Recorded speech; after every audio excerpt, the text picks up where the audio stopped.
Hi all, welcome to I Plus. ഞാൻ അക്ഷര.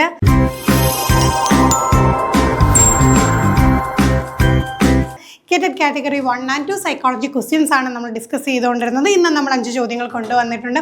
തീർച്ചയായിട്ടും ഈ 5 ചോദ്യങ്ങളിലെ ഉത്തരങ്ങൾ നിങ്ങൾക്ക് കണ്ടെത്താൻ സാധിച്ചോ എന്ന് നമ്മളെ അറിയിക്കാം, കമന്റിലൂടെ അറിയിക്കാം. ആദ്യത്തെ ചോദ്യത്തിലേക്ക് കടക്കാം.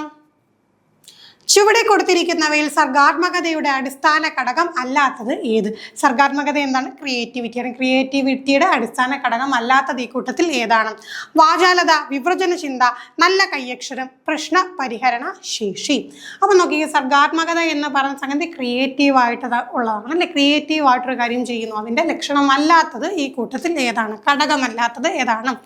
വാചാലത, വിവ്രജന ചിന്ത, നല്ല കയ്യക്ഷരം. വാചാലത തീർച്ചയായിട്ടും ഉണ്ടായിരിക്കണം, വിവ്രജന ചിന്ത ഉണ്ടായിരിക്കണം, പ്രശ്നപരിഹരണ ശേഷി ഉണ്ടാകണം. പക്ഷേ നല്ല കയ്യക്ഷരം വേണം നിർബന്ധമുണ്ടോ? എഴുത്തുമായിട്ട് ബന്ധപ്പെട്ട സർഗാത്മകമായിട്ടുള്ള കഴിവുകളിൽ നല്ല കയ്യക്ഷരം ഉപയോഗപ്പെടുത്താമെങ്കിലും മറ്റ് പല പല മേഖലകളില്ല. അപ്പം എല്ലായിടത്തും നല്ല കയ്യക്ഷരത്തിൻ്റെ ആവശ്യമുണ്ടോ? ഒരിക്കലും ഇല്ല. അപ്പം സർഗാത്മകതയായിട്ട് ബന്ധപ്പെട്ട് ഈ മൗലികത, അയവുള്ളത്, അങ്ങനെയൊക്കെയുള്ള കുറേ കാര്യങ്ങൾ നമ്മൾ പഠിച്ചിട്ടില്ലേ? ഭയങ്കര ഒറിജിനലായിട്ടുള്ള ഒരു പീസായിരിക്കും നമ്മൾ ക്രിയേറ്റ് ചെയ്യുന്നത് അല്ലേ. നമ്മുടേതായിട്ട് സ്വന്തമായിട്ടുള്ള ഒന്ന് ക്രിയേറ്റ് ചെയ്യുകയാണ്. അവിടെ ഒന്നും എന്താണ് നല്ല കയ്യക്ഷരം എന്നുള്ള ഘടകം അവിടെ വരുന്നില്ല. ഇപ്പം എന്താണ്, സർഗാത്മകതയുള്ളൊരു വ്യക്തിക്ക് നല്ല കയ്യക്ഷരം ഉണ്ടായേക്കാം, പക്ഷേ എന്താണ് അത് ഈ സർഗാത്മകതയുടെ ഒരു ഘടകം എന്നൊരിക്കലും നമുക്ക് പറയാനായിട്ട് സാധിക്കില്ല. ഒരു കൂട്ടത്തിലെ അംഗങ്ങൾ തമ്മിലുള്ള സാമൂഹ്യ ബന്ധം എത്രത്തോളം ദൃഢമാണ് എന്ന് കണ്ടെത്തുന്നതിന് ഉപയോഗിക്കുന്ന തന്ത്രം. സ്ഥിരമായിട്ട് ചോദിക്കുന്ന ഒരു മേഖലയാണ്. നമുക്ക് ഓൾറെഡി എന്താണ് BEd-നാണെങ്കിലും TTC ആണെങ്കിലും ഒക്കെ നമ്മൾ ചെയ്ത് നോക്കിയിട്ടുള്ളൊരു കാര്യമാണല്ലേ. എന്തിനു വേണ്ടിയിട്ടാണ്?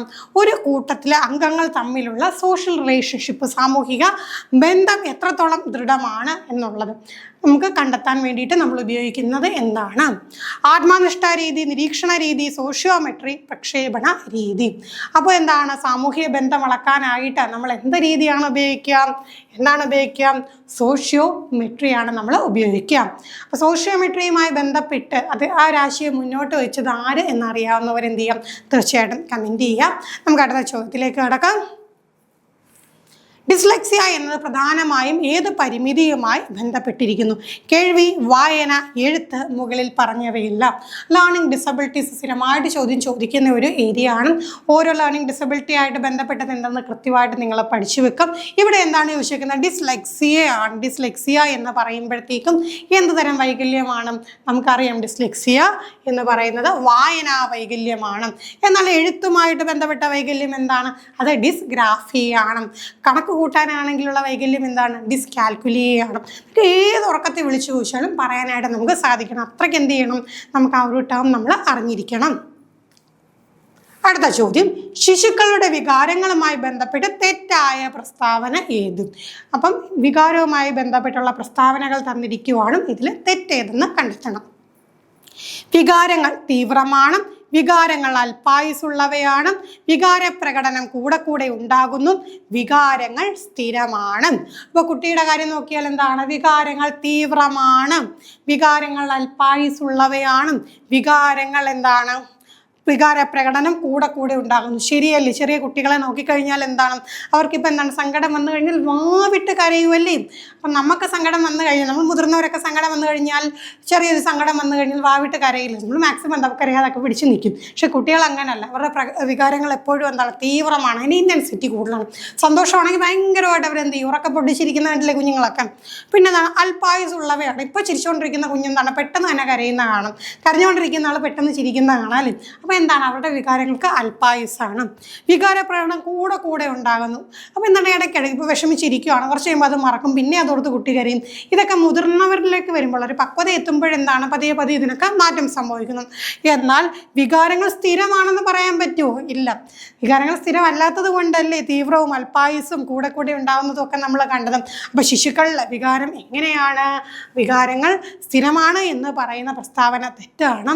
അവ തീവ്രമാണ്, അല്പായുസുള്ളവയാണ്, അതോടൊപ്പം തന്നെ എന്താണ്? കൂടെ ഉണ്ടാകുന്നു.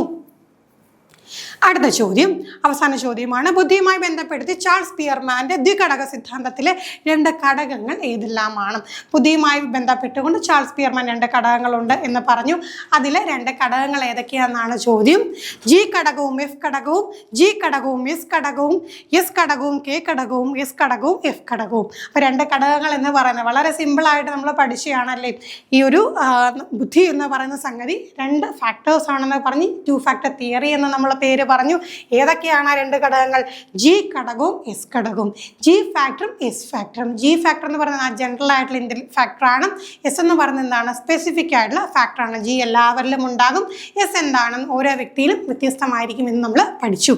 അപ്പം ഇത്രയും ചോദ്യങ്ങളാണ് നമുക്ക് ഈ ഒരു സെക്ഷനിൽ ഡിസ്കസ് ചെയ്യാനായിട്ടുള്ളത്. മറ്റൊരു വീഡിയോയുമായി നമുക്ക് വീണ്ടും കാണാം. താങ്ക്